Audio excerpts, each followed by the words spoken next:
どうもこんにちは。今日はこのチャカブーツのすくい縫いやりたいと思います。今回この靴の底付きはノルウィージャンウェルト製法でいきたいと思います。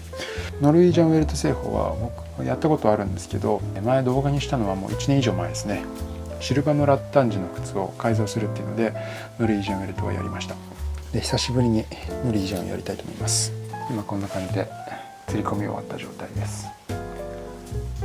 でここの下のところにこれ線引いてあるんですけど、この部分を目安にすくい縫いをしていきます。ノルウィージャンウェルト製法はハンドソーンウェルトと違ってすくい縫いの糸がアッパーの外側に見えてくるので、デザイン的にも結構重要な縫いになります。すくい縫いに使うのはこの麻糸を使っていきます。これですね、麻糸普段いろいろ使ってるんですけど、今回はこのスペリアラミースレッド箸印ってやつを使います。でこれ1本結構細いです。このまま使うとすくい縫いの強度は足りないし見た目も弱々しいので、今回はこれを7本より合わせて使います。この1本を1234567とより合わせるとこれぐらいの太さになりますね。これをすくい縫いに必要な長さ分だけこの糸を取って縫っていきます。1本目、2本目、3本目、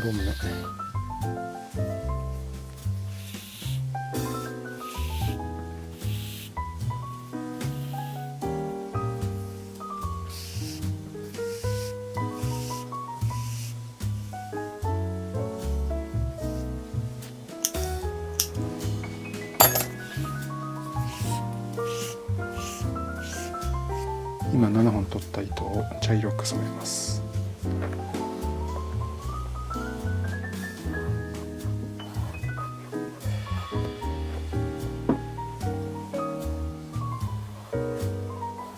これが松ヤニを塗ったすくい糸です。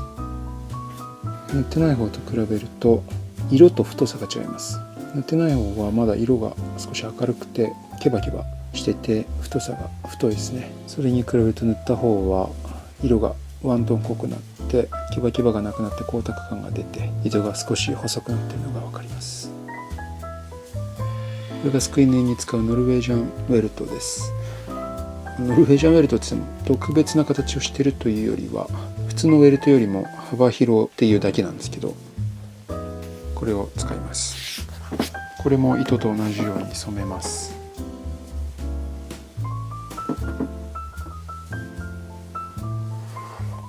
染めたウェルトの裏側には切り込みを入れます。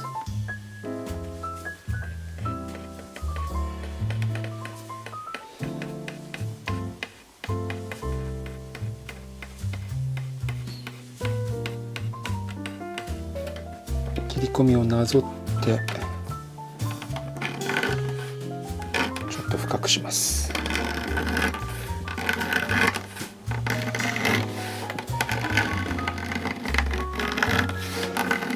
ここに入れた溝に沿ってこのウェルトを90度に折り曲げます。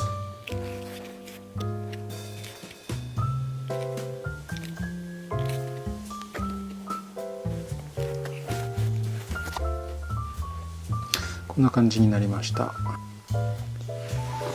この通常のウェルトと違うのはこのウェルトがフラットじゃなくてこう L 字に折り曲げてから縫い付けるという点で違いがあります。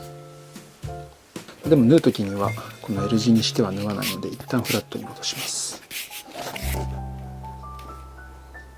では糸の準備ができたので縫っていきます。これがすくい糸の本糸です。すくい糸のメインの糸ですね。両端には針をつけてあります。で今回はこれともう一本同じ太さの麻糸なんですけど、これを飾り糸として絡めながら縫っていきます。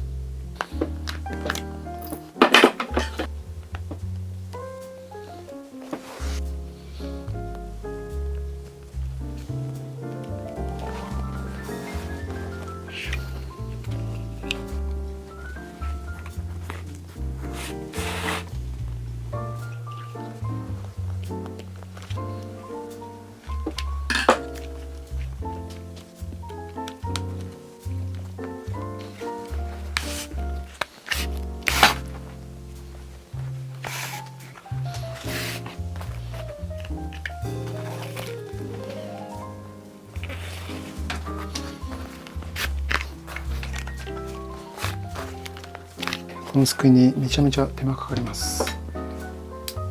まず普通に釣り込みの釘を抜いて、普段は中底側から穴を開けてベルトに出してるんですけど、こっちのベルト側の糸目のピッチを揃えたいのでベルト側から針入れます。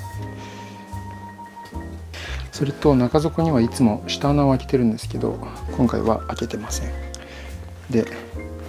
入れたらちょっと中底側から結局はね穴を開けた方が切れにいくので、靴の向きを変えて中底側から外を狙って穴を開けます。で一旦抜いて、これでまた戻して外側から中底側に穴を貫通させて、そこに糸を通します。両側から糸を通して、こ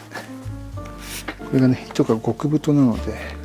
かなり糸を引くのが大変です。よいしょ。でこの外側の糸をこう短くしたら、ここに余計な糸が出てます。これ飾り糸です。これを一目縫うごとに絡めていくことで、縫い目が一つ一つこんな風に編まれていってチェーンステッチになります。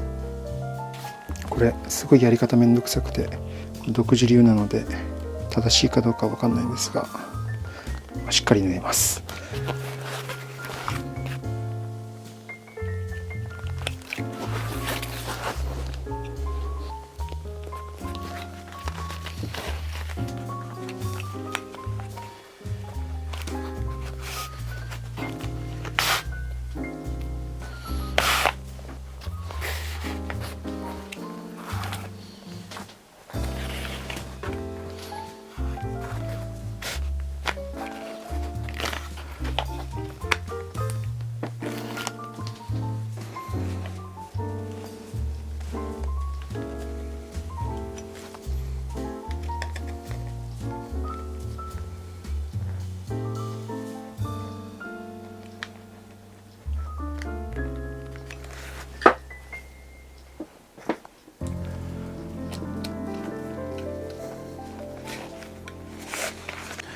チェーンステッチはこのすくいの場に通したらグッと引いて、これだとまだこの飾りの糸が緩いのでこれをしっかり締めます。でまたすくいをしっかり締めます。そうするとこんな感じでチェーンステッチができます。全部同じ色の糸なので分かりにくいんですけど、この真ん中のこれがすくい縫いで、その左右にこうやってこう輪っかになるようにかかっているのがこれが飾りの糸です。一見何をやってるのか分からなくて装飾的ですごく面白い見た目になりますね。はい、すくい縫いが終わりました。すごくね手間がかかって、普段のすくい縫いの 2,3 倍時間がかかってます。で今縫った縫い目を少し叩いて締めます。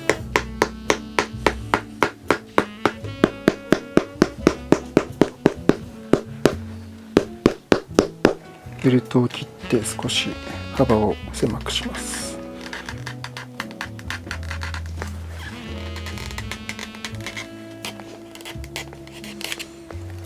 ベルトは今アッパーに対して縦についてます。でこのベルトには最初に切り込みを入れてあるので、こういうふうに L 字に折り曲がれるようになってます。なのでこの全体をハンマーで叩いて外側に折り曲げていきます。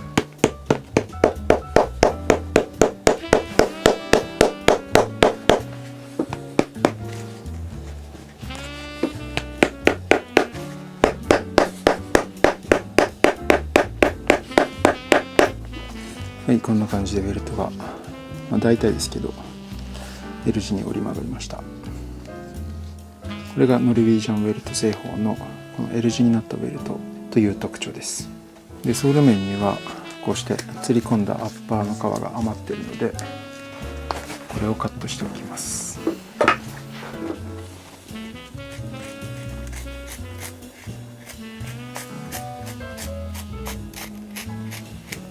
こんな感じでカットができました。最後にこのウェルトに飾りを入れます。アッパーにマスキングを貼ります。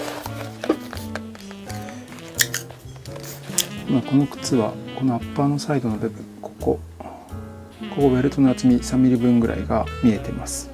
これはウェルトの断面ですね。ここにいつも出し縫いで使う温めたウィールを当てて飾りをつけます。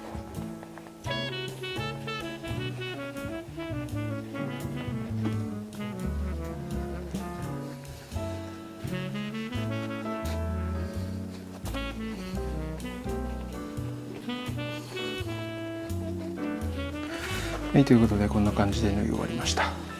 めちゃめちゃ迫力があります。このアッパーの雰囲気に合わせてこのノルウィージャンウェルトとチェーンステッチの感じがすんごい迫力です。ノルウィージャンウェルトのステッチはこんな感じになってます。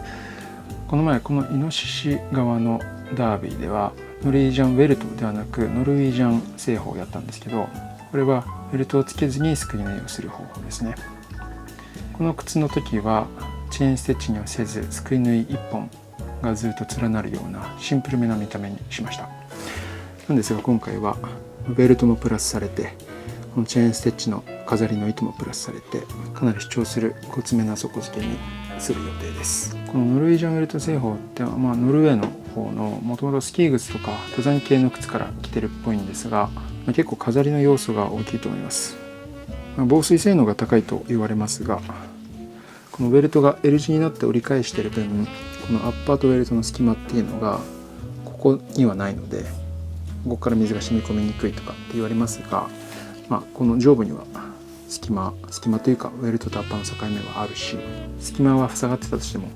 ソール面から水が染み込んでくるんで、防水性能にどれだけ効果があるか分かんないですが、デザインとしてねすごく面白い見た目になるので、アッパーの雰囲気とかも合わせて結構存在感のあるブーツになると思います。で最後にかけたこのベルトの断面の飾りですけど、これは完全な飾りです。ノルウィージャンウェルト、このチェーンステッチだったりこのギザの飾りを入れたりいろいろやり方があるんですが、今回はこんな感じのやり方をチョイスしてみました。